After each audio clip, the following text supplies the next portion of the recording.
Oke, kita bisa berdoa apa saja pun, tetapi yang utama kita ingat adalah jika Tuhan berkenan akan doa saya itu. Nah, saudara-saudari yang dikasihi Tuhan, perkataan yang diucapkan oleh kitab Tuhan Allah melalui kitab Yesaya ini dan sikap Maria ini menjadi suatu pembelajaran bagi kita sebagai umat beriman. Kita bisa mengharapkan seluruhnya dari Tuhan Allah. Kita semua bisa memohon segalanya dari Tuhan Allah. Tetapi ingat, kita harus mengatakan jika Tuhan berkenan. Kita bisa merencanakan apapun, tetapi jangan lupa kita berkata dalam hati kita jika Tuhan berkenan. Saudara-saudari yang dikasihi Tuhan, mari kita renungkan sabda Tuhan ini yang menyapa kita pada hari Minggu kedua ini. Dan semoga apa yang kita doakan, perjalanan hidup kita, persembahan hidup kita, semoga berkenan di hati Tuhan Allah.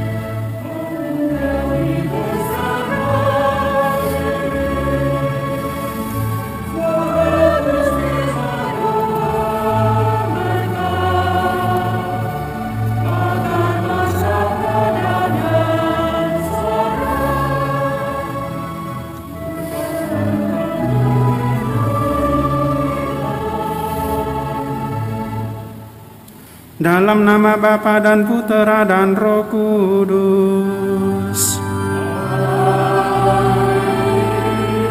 Semoga rahmat Tuhan kita Yesus Kristus, cinta kasih Allah, dan persekutuan Roh Kudus bersamamu.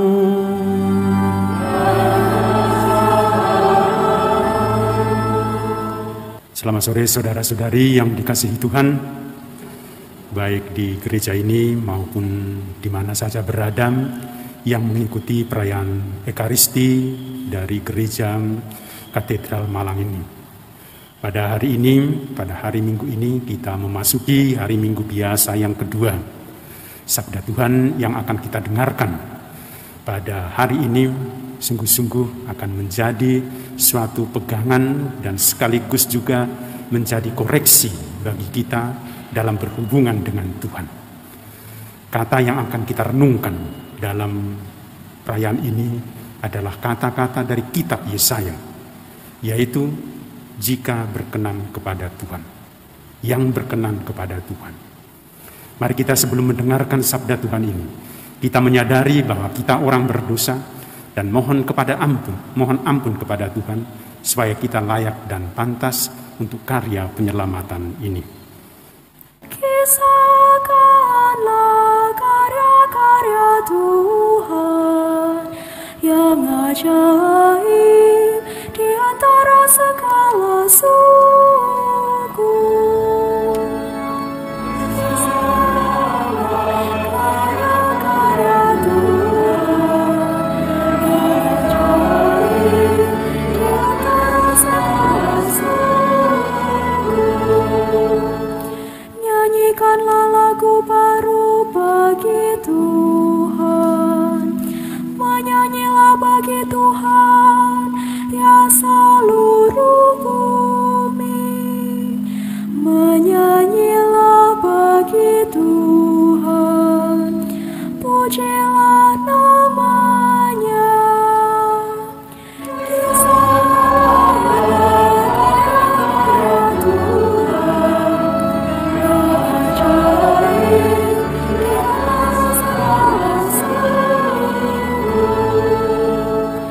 Kabarkanlah dari hari ke hari keselamatan yang datang daripadanya. Ceritakanlah kemuliaannya di antara bangsa-bangsa. Kisahkanlah karya-karyanya yang ajaib di antara segala suku.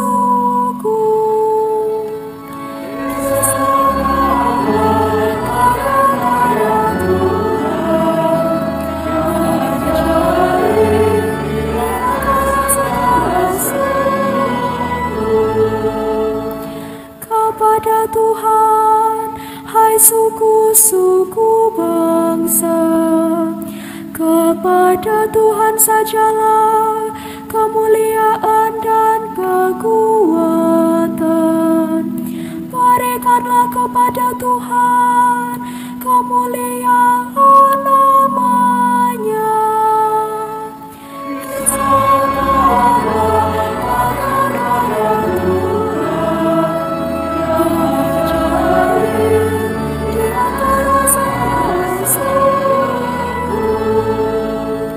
Sujudlah menyembah kepada Tuhan dengan berhiaskan kekudusan. Gemetarlah di hadapannya, hai seluruh bumi. Katakanlah di antara bangsa-bangsa, Tuhan itu Raja. Ia akan mengadili bangsa-bangsa dalam kebenaran.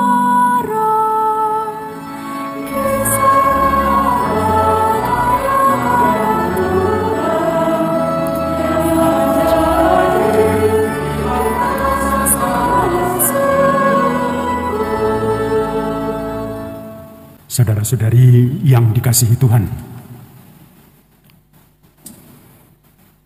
pada minggu kedua ini dalam perjalanan liturgi kita dalam gereja Katolik, itu berarti bahwa kita memulai perjalanan dan juga karya-karya Yesus Kristus. Dan kalau kita perhatikan Injil pada hari ini, membuka masa liturgi ini dengan mujizat di Kana. Yesus mengubah air menjadi anggur. Melalui mujizat ini, Yesus akan melaksanakan karya penyelamatannya, mewartakan karya penyelamatan kepada umat Israel. Kalau kita perhatikan lagi Injil Yohanes ini, sebenarnya yang perlu kita perhatikan di sini adalah bukan sekedar pesta yang di Kana itu, yang pesta perkawinan itu, di mana anggur itu begitu penting sekali dalam pesta. Nah, bagi kita mungkin di Indonesia ini, anggur itu mungkin hanya sekedar mahal harganya, tetapi tidak melihat nilai dari anggur itu dalam perayaan pesta. Tetapi kalau kita perhatikan Injil ini, dari sini kita bisa melihat bahwa nilai anggur dalam perayaan pesta perkawinan sangat penting. Lihat Maria, Ibu Yesus, begitu sangat perhatian dan khawatir akan situasi pesta ini, karena pemilik pesta kekurangan anggur. Perhatian kita di sini adalah sikap Maria yang memberikan perhatian pada situasi yang dibutuhkan oleh orang. Kita tinggalkan sedikit mengenai pesta ini, karena kita bukan berarti bahwa situasi pesta itu tidak penting, tetapi kita berfokus pada perhatian Maria, sikap Maria. Kalau kita perhatikan lebih dalam lagi sikap Maria ini, kita bisa melihat dan memperhatikan mengapa Maria bisa seperti itu. Mengapa Maria bisa memperhatikan hal-hal yang sangat dibutuhkan oleh banyak orang. Sebenarnya kalau sebagai undangan, Maria tidak perlu memperhatikan itu. Ya itu kan urusannya tukang pesta, tidak perlu diperhatikan. Tetapi bukan itu pemikiran Maria. Justru Maria mau membantu orang yang memiliki pesta ini supaya perjalanan perayaan itu menjadi lancar. Yang berpesta tidak merasa malu. Mungkin yang paling penting juga kita lihat di sini adalah hubungan antara Maria dan Tuhan Yesus. Hal ini bisa kita lihat mulai dari kabar gembira waktu Maria menerima kabar gembira dari malaikat Gabriel. Kita tahu bagaimana dialog antara Maria dan malaikat Gabriel itu. Dan di sini kita lihat bahwa Maria ini sungguh berkenan di hati Tuhan Allah, berkenan di hati Tuhan Yesus. Sehingga karena sikap Maria ini, karena disposisi Maria ini yang berkenan di hati Tuhan Allah, maka kita melihat bahwa ia meminta Tuhan Yesus untuk mengubah air menjadi lauk. Dengan cara itu, maka perayaan pesta berjalan dengan lancar. Kalau kita perhatikan lagi dalam bacaan pertama dari kitab Yesaya, mungkin disinilah kita lihat peran dari Maria ini. Dalam kitab Yesaya begitu bagus dikatakan bagaimana hubungan antara Tuhan Allah dengan Israel. Tuhan Allah itu mengatakan kepada orang Israel melalui Nabi Yesaya, katakan kepada bangsa ini bahwa mereka tidak lagi akan sendirian. Mereka ini akan menjadi orang penting. Mereka ini akan memiliki hubungan dengan saya. Karena umat Israel berkenan di hati Tuhan Allah. Oleh sebab itu, Tuhan Allah mengatakan kepada bangsa ini bahwa mereka akan memiliki nama yang baru. Apa nama yang baru itu? Itulah yang tadi saya katakan dalam pengantar pada Ekaristi ini. Yang berkenan di hati Tuhan. Maria berkenan di hati Tuhan Allah. Maria berkenan di hati Tuhan Yesus. Dan kita tahu mengapa dia berkenan di hati Tuhan Allah. Karena dia menyerahkan segala hidupnya kepada Tuhan Allah. Nah, saudara-saudari yang dikasihi Tuhan, kita ini adalah umat Allah yang baru. Itu berarti bahwa kita ini adalah bisa dikatakan sebagai kota Yerusalem yang baru. Umat Israel yang baru. Itu berarti bahwa apa yang dikatakan Tuhan Allah tadi dalam kitab Yesaya juga dikatakan kepada kita. Itu berarti bahwa Tuhan Allah tidak akan pernah meninggalkan kita. Tuhan Allah selalu berkenan di hatinya.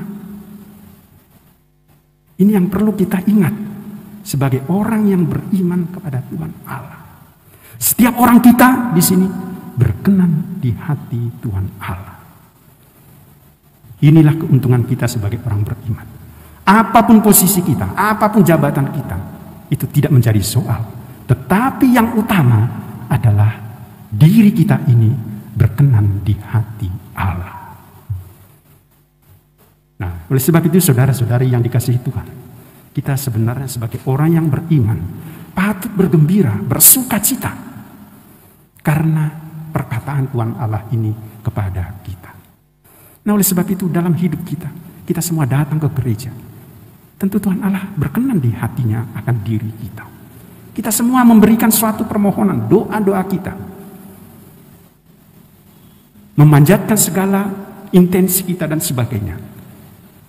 Hal yang perlu kita sebutkan kepada Tuhan Allah adalah jika Tuhan berkenan akan apa yang saya doakan itu. Kalau tidak nanti kita akan semacam memaksa Tuhan Allah. Oke, kita bisa berdoa apa saja pun. Tetapi yang utama kita ingat adalah jika Tuhan berkenan akan doa saya itu.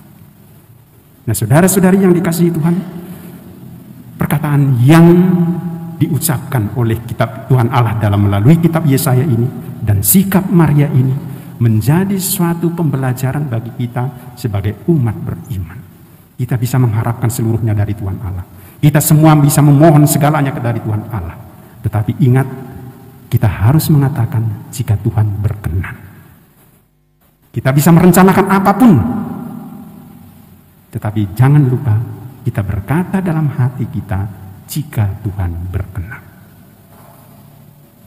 Saudara-saudari yang dikasihi Tuhan, mari kita renungkan sabda Tuhan ini yang menyapa kita pada hari Minggu kedua ini. Dan semoga apa yang kita doakan, perjalanan hidup kita, persembahan hidup kita, semoga berkenan di hati Tuhan Allah. Amin. Marilah mewartakan misteri iman kita.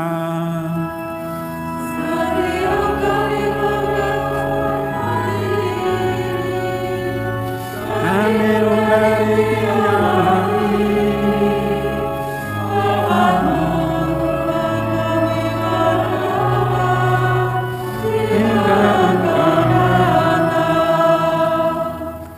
Tuhan sertamu.